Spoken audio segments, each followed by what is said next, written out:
Trust ভয়েসের rules কি মামা?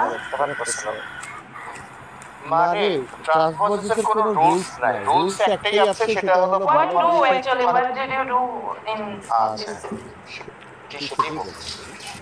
আমার এখানকার মেন ইয়ে হলো ভালো সিঙ্গার্স আর ভালো মানুষগুলোকে রাখা একসাথে, একটা ছাতার নিচে রাখা, নাম্বার ওয়ান। নাম্বার টু হলো আমাদের বিভিন্ন প্রোগ্রামে আমরা যেন সবাই আমাদের পার্টিসিপেশন থাকে। আমরা বছরে একটা করে আমরা প্রোগ্রাম করি, ওই একটা প্রোগ্রামে ধামাকা প্রোগ্রাম হয়। গত বছর একটা করছি, এই বছর আর একটা করবো ইনশাআল্লাহ। আর এর আগেরটা ছিল সিজন 1, ওটাকে কন্টিনিউশনে সিজন 2 হবে ট্রাস্ট অন মিউজিকে। সো সেটা ইনশাআল্লাহ এন্ড অফ দিস ইয়ার সেটা আবার হবে ওই একই সপ্তাহ ধরেই।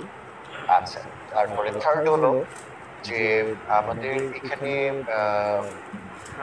মানে এখন তো এমন একটা সুন্দর অবস্থান হয়ে গেছে যেখানে কিনা এখন আমরাই আমরা যেখানে যারা যারা আছি, আমাদের ট্রাস্ট ভয়েসেসের যারা আছে সবাই একজনের সাথে একজন সম্পৃক্ত। সো যার কারণে এখন পুরো স্টার মেকারই এখন আমাদের। সো আমরা বিভিন্ন দায়িত্বগুলো আমরা ডিস্ট্রিবিউট করার চিন্তা ভাবনা করছি।